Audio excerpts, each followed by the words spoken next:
हरिओम प्रिय दर्शकों, यदि आपकी धनु राशि या धनु लग्न है तो इस वीडियो को बहुत ध्यान से देखिएगा, समझिएगा। इस वीडियो में हम समझने वाले हैं शनिदेव के वक्री प्रभाव को। शनिदेव अब वक्री होने जा रहे हैं 13 जुलाई 2025 को। 13 जुलाई से लेके इनका ये वक्र काल 139 दिनों तक चलेगा, यानी कि 28 नवंबर तक। ये 139 दिनों में क्या प्रभाव देंगे, क्योंकि थोड़ी भ्रम की स्थिति है, उसे भी हम समझेंगे।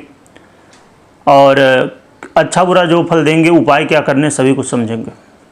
सबसे पहले हम स्थिति को समझते हैं। शनिदेव जब मीन में वक्री हो रहे हैं तो कुछ लोगों को ऐसा थोड़ा भ्रम है कि शनिदेव अब मीन में वक्री हुए यानी कि कुंभ में आ जाएंगे और कुंभ का फल देना शुरू करेंगे। जो कि शनिदेव कुंभ राशि के अधिपति हैं, तो इसकी वजह से तो देंगे, अधिपति होने की वजह से, परंतु वक्र अवस्था की वजह से नहीं, क्योंकि ये वक्र होके मीन में ही रहेंगे, ना कि कुंभ में आएंगे।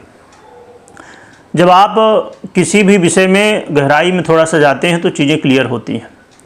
अब जैसे देखा जाए तो शनिदेव जब 29 मार्च 2025 को इन्होंने कुंभ राशि को छोड़ के मीन राशि में गोचर करना शुरू किया, तो ये पूर्वा भाद्रपद नक्षत्र के चतुर्थ चरण में गोचर करना शुरू किया था, जो कि मीन राशि में ही आता है। और इसके 3 चरण कुंभ में आते हैं, चौथा चरण मीन में, जो कि मीन ये पूर्वा भाद्रपद के अधिपति देवगुरु बृहस्पति हैं। और वर्तमान में शनिदेव जहाँ गोचर कर रहे हैं उत्तरा भाद्रपद में, वो शनि का ही नक्षत्र है। तो जब ये अब वक्री होंगे तो ये अब पुनः से उत्तरा भाद्रपद के प्रथम चरण में जाएंगे और उसके बाद फिर पूर्वा भाद्रपद के प्रथम चरण में जाएंगे, वो चतुर्थ चरण में जाएंगे। और इसके बाद फिर से रिटर्न हो जाएंगे, मार्गी हो जाएंगे, फिर से यहाँ पर आ जाएंगे उत्तरा भाद्रपद में, और फिर आगे रेवती में जाएंगे। तो शनिदेव का जो गोचर काल है वो मीन में किसी तरह देखा जाए तो, चाहे आप वक्री माने चाहे मार्गी माने, घूम रहा मीन में ही, ना कि कुंभ में जा रहा। अब जैसे जब आप शनिदेव को तुला राशि में देखते हैं तो क्या समझते हैं कि ये उच्च के हैं, बिल्कुल, परंतु शनिदेव 20 अंश तक ही उच्च के होते हैं। आप समझिए 21 अंश में है या 25 में है, 30 में है, या 21 से 30 के बीच में जो भी अंश में है, तो उस समय वो उच्च अवस्था का फल नहीं, वो मित्र अवस्था का फल देंगे। इसी तरह यहाँ पर भ्रम की स्थितियाँ हैं कि कुछ लोग समझ रहे हैं कि ये कुंभ में देने वाले फल वक्री होके आ जाएंगे, ऐसा नहीं है।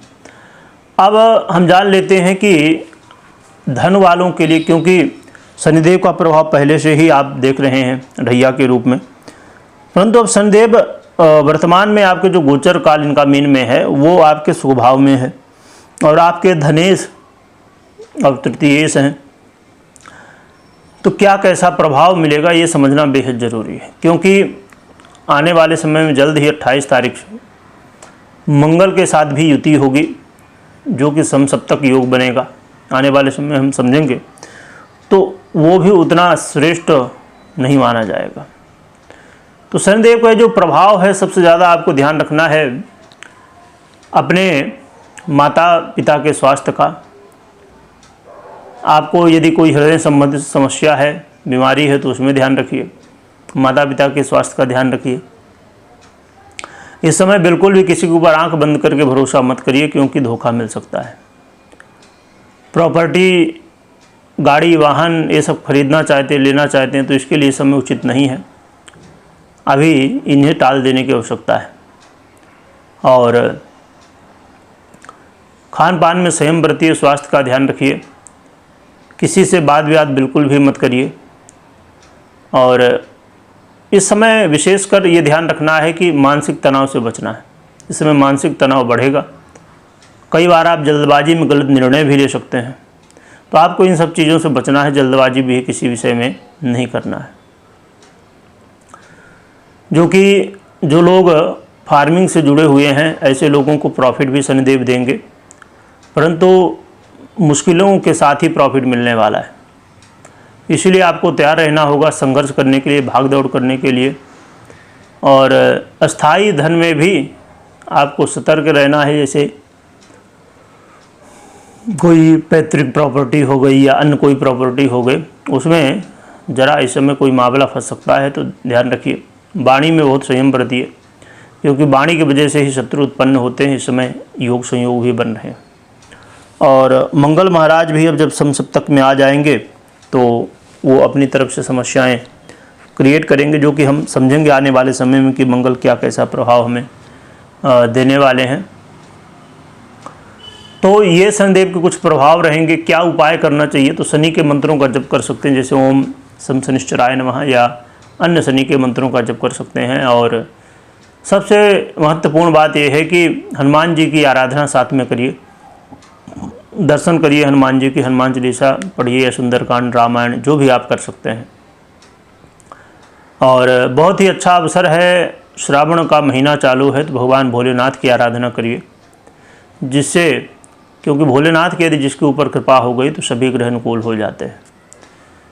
और बहुत अच्छा अवसर भी है, संयोग है बहुत अच्छा कि इधर शनि वक्री हुए और इधर श्रावण है। तो आप खूब भोलेनाथ की आराधना करिए, तो ये आपके लिए कल्याणदायक रहेगा। परंतु इसमें डरने की आवश्यकता नहीं, भयभीत होने की आवश्यकता नहीं है। ज़रूरत है इसे समझने की।